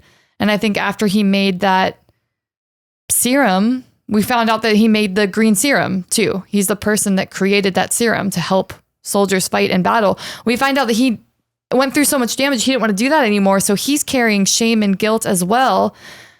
And the director of this episode said that they shot a few different endings of this where they didn't shoot it behind that frosted glass pane, where you really get to see who did what, who said what the inciting incident was. And that they preferred it be from the point of Nurse Chapel, where you don't really know what's going on, but you kind of side with M'Benga because he's the one you know. Which I do think is interesting. Also, as you said, we've revealed this Klingon, to be a liar, to be an opportunist, to be a person who maybe is not good at what he says, or at least I would have to assume he's somewhat good at what he says. He's a good talker. Yeah. You know, he's very good at, and he's almost thriving in this kind of like environment better than he was at war. But yeah, he's been lying for years. He's been taking advantage of the Federation, and he is so much more like focus than actually like wanting to make peace. Yes. It's more about like how can he raise his status, how he can get out of it. His sainthood like, is built on lies. So we reveal all that like near the end. So we're supposed to be like, I guess, conflicted. But I guess personally, I'm not as conflicted. Like, I don't see those as crimes against humanity, you know? Like, I'm like, yeah, I don't like this guy, but I don't know that it was worth like stabbing him over, right? I also don't know that like any of the things that he did, even though he ordered a bunch of stuff, clearly he didn't know what he was fucking doing, right? Clearly he was a bad warlord. Clearly he was like floundering then, you know, just not like trying to do anything. Like, it seems like he came from like a well affluential like family that allowed him to be a like figurehead, a warlord, and then was very bad at it. You know, we talk about how like in war, like the grunts are the real and the sergeants are the smart ones, but the officers are fucking useless, and they're the ones that go and learn all the tactics. And so like we don't. It's a whole thing. It's a dynamic, right? And clearly he was like one of those. He's not good at what he does. Do you like what are you blaming him for? You know, are you blaming him for everything that was done to you? Because it's not him. There's a lot of things that like, at what point do you blame Starfleet, the Federation, the other Klingons, you know, like who started the war, like any of those things? Like, you're taking it all out on one person, like regardless of what he did, like doesn't seem like it's even worth, you know, the knife in that sense. And I don't know what Mbenga's vendetta was that really made it like worthwhile to me. So in that sense, like I'm just not, I don't think I took Mbenga's side. Yeah. I wasn't on Mbenga's side. I know we're supposed to be on Mbenga's side, but I don't know that I was. And I don't know if it's just because of me and where I come from in that. I think that's the point. I think that's specifically why the director decided to go with what they went through, because again, of course, you know, like we're kind of indebted to these characters. We spend so much more time with them than we do with Klingon warlords. You know, we want to be on the side of Mbenga. We want to, but here we are confronted with, but are we? And I think that dynamic is incredibly impactful, because the more I think about it, like we watch them spar and we already see that Mbenga had the physical upper hand, even though Ra is a strong, capable person. He's older, he's a little slower. And when Mbenga really turns on, like he's a powerful force. Well, he needs a drug most of the time. That's another thing, is like you were good at what you did, but you also needed a drug to turn. And so like it's that, man, like I'm just so much more. So it's almost like, did he take advantage? Maybe he didn't set out to stab him, but then why were you holding a knife? Maybe he didn't set out with the full intention of, I'm going to murder this man right now, but with heightened emotions. And if Ra made even the slightest show of aggression in Mbenga's mind, it probably was like maybe it just happened. But that's where we get, you know, the ending conflict. I don't think Pike believes Mbenga. I think he's accepting it as truth because the story could make sense. Nurse Chapel corroborates it, and you can fit the pieces of the puzzle together because the evidence is there, and it's essentially his word against a dead man's. He believes in Mbenga in the sense that like he's willing to look the other way. He's willing to like to wave it off. He's like, hey, there's some, you know, whatever he says, red tape that we have to go through. Like there's like formalities, right? That has to happen, but otherwise, like this is we understand. As opposed to like if he didn't believe, there's an opportunity there for Pike to say what he really means. They're in a private area. There's no reason to believe that. There's no reason why he can't say like exactly how he feels about what happened or anything like that, right? So we don't know. Like he doesn't do that. He doesn't lecture. Well, he doesn't do whatever. I think he does because he makes a point 3 separate chances through their final discussion of telling M'Benga that it's not one person's place to decide what justice means on a grand scale. And that, like, what's the exact word he uses? I apologize. I'm going to look. That diplomacy, fairness, and redemption deserve place, and that one person cannot make that choice where it impacts a much larger community and like a peace proposition. So that's why I get the feeling that Pike does not 100% with his whole heart feel that M'Benga is incapable of murdering this man out of the fact that he thought he was bringing justice. Because Pike, we see, is willing to look the other way for his crew members. He knew Una was a fucking... Damn it. What is she? Please continue. We know that she's an augment, and he's willing to look the other way and not tell Starfleet. He's always willing to make exceptions for his crew because he loves them and they're his crew, and it's his job to protect them. And I think that in this situation, he's like, it could be 50-50, and I'm going to let you know, like, I think you're capable of this and I think you're wrong, because we are Starfleet and our job is diplomacy, and you don't get to decide who's worth redemption and who isn't. And M'Benga's like, I don't fucking agree with you. And sometimes you have to face justice for the atrocities you commit, and like, feel free to disagree. They end, that scene doesn't end with them smiling at each other with any understanding or with any warmth. Like, for me, they very clearly feel that they are on 2 separate sides of this circumstance. And Pike is just being the best captain he can be because he knows, M'Benga is his and the trauma that he's gone through. And I don't think I got that from the scene. I kind of like disagree. It feels like that we're, again, glossing over something that shouldn't necessarily be like glossed over. I don't know if we're setting up M'Benga to like have this in the next 2 episodes or something, like come to a head, or whether we're going to lose M'Benga. We don't, do we? Like, he ends up living in the original series or whatever. Like, that's another thing too, is like, this is something where he has to like face some sort of consequences, but it feels like we're not going to face these consequences. Like, if anything should have happened here in the same way where we talked about last week with the, just being like, oh, hey, like, if anyone asks, like, it was my fault. Like, I allowed you to blow up this entire station, like, in this sense, it's like, no, this is the one person that was, making peace with like an entire like race and nation and with us.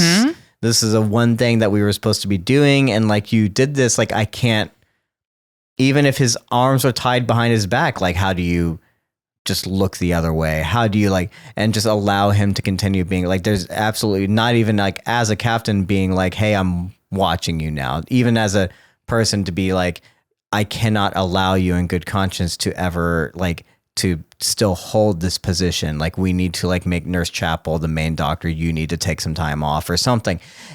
Absolutely anything that shows like where he actually like lies and what side he's on, besides M'Benga's, besides saying like, okay, like, this is, kind of like, okay, like, as opposed to like basically saying platitudes of like what justice belongs to or whatever. I was like, no, there's no like tangible thing that you can do as a captain. Then what good are you? Like, it just rubs me the wrong way. Whereas like, I didn't see any of that. I didn't see any actual thing like him laying down any sort of position, as well as like, if what you said, how M'Benga took that or whatever, like, that's undermining. That's undermining completely of your captain and like how he feels and like what they're supposed to do, and undermining as a federation or whatever. I'm sorry, M'Benga, like, you don't just get away with this. Like, you did, like, even if you got away with like the quote unquote murder thing, like, you don't just get to suddenly tell off your superior officer. Yup. And then just and continue like having the same positions and benefits and things you were like. I don't know. don't end up revisiting these things later on. We get previously on things with episodes, and then they barely have anything to do with the episode that we're watching, and it never ends up being as like impactful as we think it's like going to be on that episode. And so I don't know how much we're gonna revisit this. This is the second time we've revisited Klingon War. He wasn't. Yes, he was fighting some Klingons, but like before he was helping them. Right. In the last episode, he wasn't indiscriminately just like murdering them, you know, and getting away with it. Like, and that in that time, they were kind of holding them hostage. So it was more understandable. This is not the same thing. So yeah, I feel like this is just such a hard episode, like both on our characters and then on me, as like understanding like what am I supposed to feel with this, but also just not representing the nuance very well and not representing like actual consequences of war or what it can do to a person. And with these things that happen within this episode, no actual tangible consequences, where I'm like, Star Trek, what do you want to be? Because this is, it's coming to a head with where I feel like I should be. So I don't know. It's overall like kind of a weird off episode for me, as opposed to the last one, which I really, really loved, which was a lot of fun, which was like, this is what Star Trek could be. I was like, if you're going to tackle these like deep, big complex issues, especially in terms of war or whatever, then like maybe do it better. Maybe give us like a season arc about that, not just an episode here and there. Like, I don't know. I think we need to pick a lane, and I think we need to also, again, if your captain's going to be so good at what he does, you know, then maybe not make him be like everyone's friend all the time. Like he has to do something that isn't always likable. I don't know, like in that sense. There's a lot of weird character things that could have been done that just weren't done. So yeah. Well, that's the end of Under the Cloak of War. Mattias, if you don't have any other war comments to make for the time being, would you like to join me in the lore loft? What do you have in the loft, Shannon? I have some fun stuff. Okay. So, that whistle that you were like, you didn't tell me that a person blows this whistle every time. Here we go. So, the whistle is specifically used when honored guests come aboard and at crew members' funeral when their body is released into space. Yes. The specific sound is played before shipwide or open frequency communications as a way to gain the attention of the crew. So it's personally blown for important people and for important events, but the sound of the communication trigger is just as if you were on a ship and you would be able to hear it from the persons whose job it was to blow it. But it's a system-wide like sound. So no, you're correct. There's not someone on the ship or on the bridge blowing the whistle every time the like communication channel comes on. But I just wanted to clarify that for you because we had a whole little moment with the whistle. And now that's the only lore fact I had for Under the Cloak of War.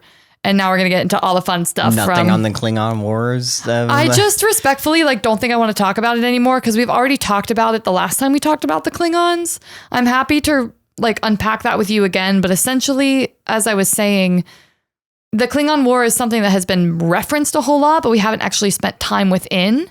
And the most time we've spent in the Klingon War is in Discovery, which is the only Star Trek show I have not watched. So I don't have a lot of information on it. And again, we're kind of learning it in real time as these new shows come out and explore it further. So I don't have a lot more information that I can give you aside from the tentative dates that it started and ended, and the fact that Peace with the Klingons was always super touch and go, basically until Worf took the bridge, and then even then people are still kind of racist. So yeah, let's end this with some fun notes from those old scientists. So I'm going to start with a couple of Lower Deck Easter eggs because I caught some of them. Mattias, one of the first things you mentioned to me was noticing the little koala in the opening sequence. So the entire opening sequence of Strange New Worlds was done in the style of Lower Decks. And the only two modifications to the intro sequence were the fact that that weird alien attaches onto the back of the Enterprise, which is a shot from Lower Decks, and the fact that there's this weird koala. And the koala is a nod to the Lower Decks episode Moist Vessel, which introduced the idea of a metaphysical koala that controls the universe. And I totally forgot about that episode because it's like in one of the first seasons. And when I read that, I was like, I went back and I watched it. And it's just a trippy episode where this koala controls the universe and the multiple timelines. So that koala is a nod to that like metaphysical being. Additionally, the Lower Deck crew... A nod because he's real. It's because he's actually... Is what you're trying. Correct. Yeah, no. Yes. Like, why would you? Yeah, it's not just a nod, Shannon. They're like, we're saying what's actually out there. Oh, I'm sorry. Was I not being clear? Yes, Koala God is real. We were and we should worship him. We were giving credit where it's due, basically. Yes. Creator of the metaverse. Yeah, just Koala. Like, you know. Yeah, you're right. I'm sorry. I shouldn't have been so disrespectful to that koala. Seriously. Mattias is always keeping me honest, It was guys. a nod to something. Yeah. So, the Lower Decks crew refers to Kirk's time period as the TOS era. And obviously that TOS, the original series, but in Lower Decks universe, they jokingly refer to it as like all those old scientists. So that's why they call that era TOS. I thought that was cute. That's why the title of this episode is Those Old Scientists. Full circle. We're all happy to be here. There's also a uniform nod because the Lower Deck crew all have the Delta Star design on the bottom of their boots. And when we see Boimler wake up in sickbay, we get that shot of his shoes and you see it on the bottom of his boots. So there was also that little joke that Mariner makes where she's like, ooh, like ranking on the sleeves. Don't love that. Because in so many later iterations of Star Trek, we see the little like button thingies on the collar. Yeah. They're called something I don't know. But in the original, I should know, but I don't. But the original series, all their rankings are like the lines on their sleeves. Yeah. So that was cute. Which is where typically all the military has their ranking is like on their sleeves. Yeah. So not up here. It depends on the uniform, but like most uniforms have it like a rank on the collar, and then there's like a rank on the sleeve, right? Okay.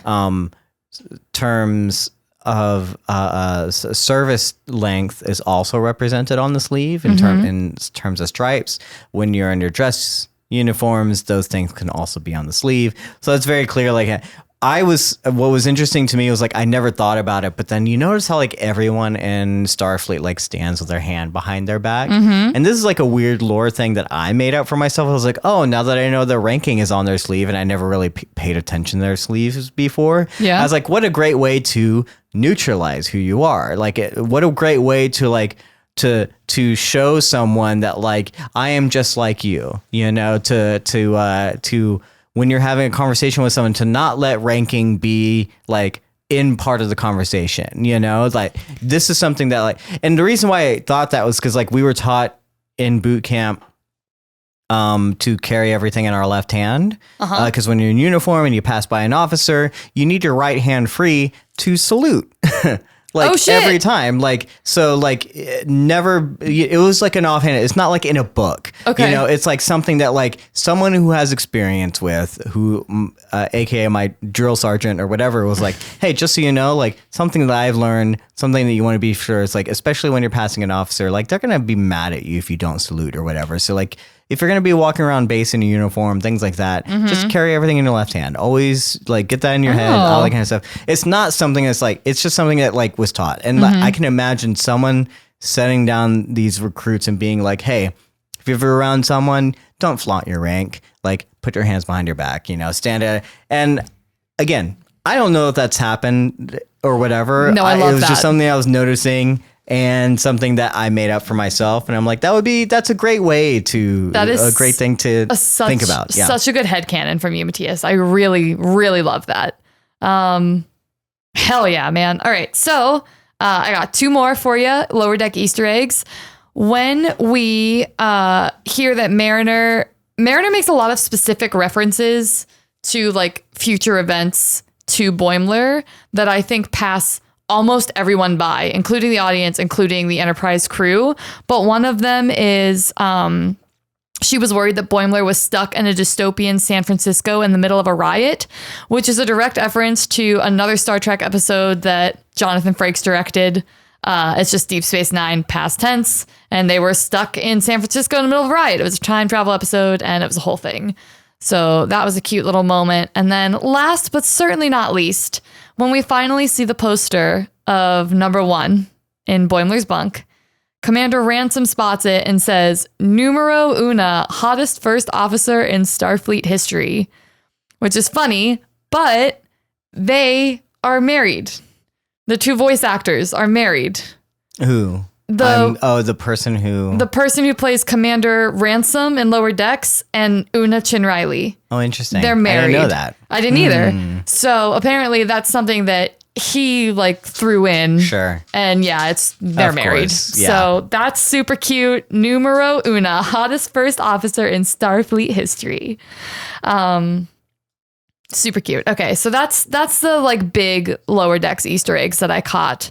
Let's talk about the Enterprise. Star Trek Enterprise, the show, just briefly. I've mentioned before that the show didn't take off the way that other Star Trek series have. It's the only Star Trek series. Is it because people maybe were mad that the Enterprise of the original series wasn't the quote unquote original Enterprise? Was that something that was a criticism of it? Well, I don't think so, because I would argue that the Enterprise NX-01, which is Star Trek Enterprise, the show's Enterprise, is it's different enough. You know what I mean? I think people didn't take to the show because it just kind of hit at the wrong time. The fans that like the show loved the show, but it just didn't get the audience. I'm not sure if it wasn't marketed the right way. It also kind of had a darker tonality than some of the other ones did. It felt more Deep Space Nine and less the original series or Next Gen. And also coming off of powerhouses like Deep Space Nine and Voyager, you have a 5 to 7 year gap, and then you come out with this. And it was, again, just different tonally. It wasn't as episodic. It was more overarching. You really got to follow the individual characters' journeys with each other. And I think that, yeah, it just wasn't reaching the right audience at the right time. But it's the first series since the original series to be canceled prior to 7 seasons. Every other Star Trek series has 7 seasons, except for the original series, which has 3, and then Enterprise, which has 3, which I watched, and I love them all. So people were livid, specifically about the finale, because they got canceled, and I think they had to just kind of wrap everything up all at once. And we had a lot of different storylines that were going on that were difficult to tie up, and the director of Enterprise also joined on Next Generation. So he had been with the franchise for 18 years, and he was also retiring. So he decided that the last episode of Star Trek Enterprise, which was actually going to be through the lens of Commander Riker watching history through a holodeck. So it brought back the Next Generation characters and made all of the Enterprise crew essentially holodeck characters in Riker's story. And fans of the Enterprise were this is not what I wanted to watch. So the finale was not well received at all. The whole finale was about Riker and his moral dilemma and watching how the Enterprise crew kind of went through some shit. Also, they, spoiler, killed Trip with 10 minutes left in the episode. He just dies, and then we never touch on it. And Trip was one of the favorite characters. Everyone loved Trip. You had opinions about Paul and Archer and some of the other characters, but Trip was the golden retriever puppy dog character of the show. They killed him right at the end for no reason, with no explanation, and then didn't revisit it either. So he was just dead and gone. So that's kind of a bummer. Justice for Trip. Get in the comments.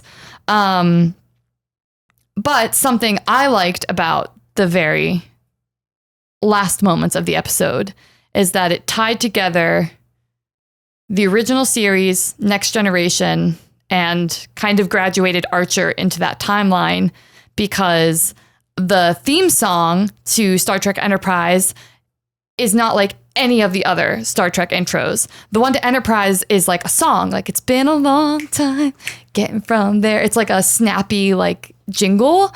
And the last episode ends with the iconic space, the final frontier.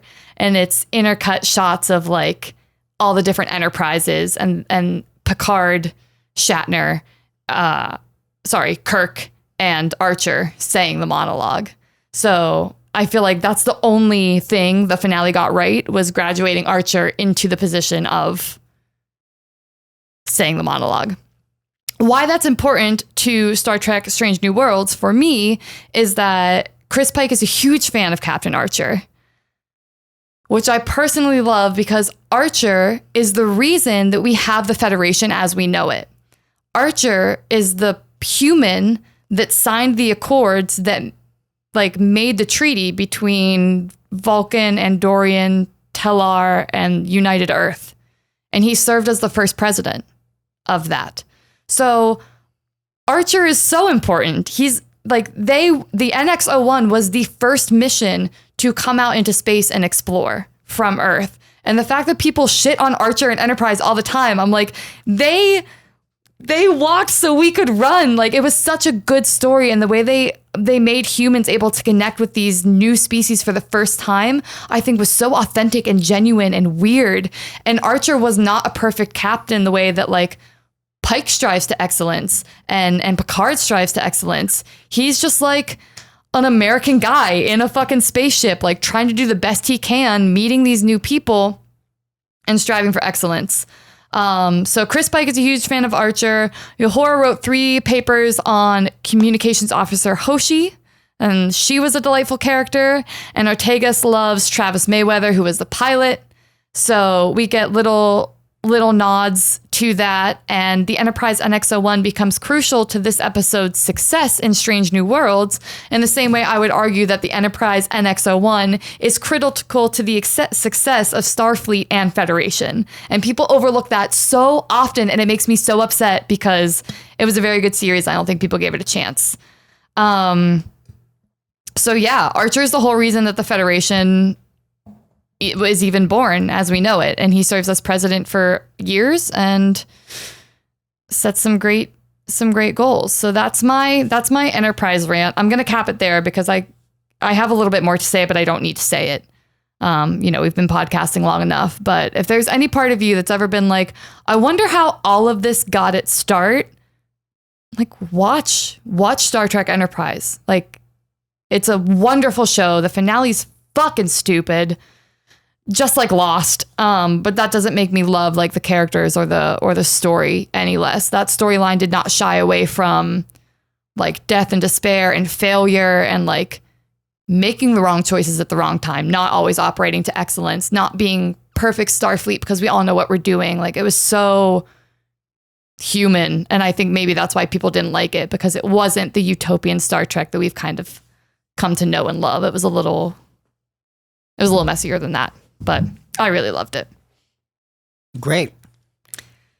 Do you think our crew's gonna find another portal and go back to the original Enterprise where they can meet all their heroes? And honestly, I'm hoping that we have another crossover in our future.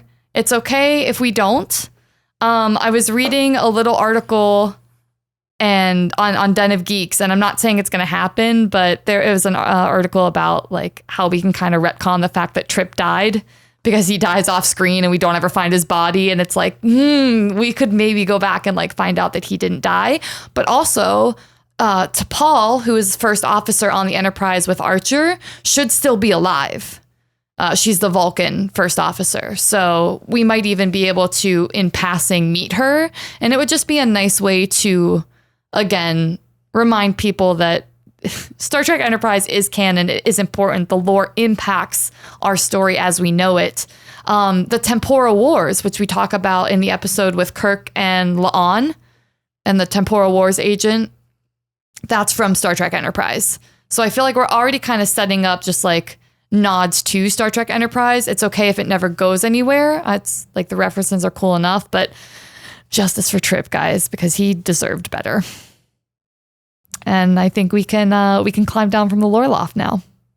Great. Well, if you out there also want to talk about justice for Trip or justice for Klingons in this, I don't know, in this episode, or justice for Lower Decks, again, I will say, like, we talked about like how the Lower Decks character, I'm just say it again, like them coming in, like they felt like more real than like our own characters in Stranger. Like I don't know what it is about like just that energy and I guess the freedom of being able to do so many different things with it, and that's it. Just have fun with it, you know.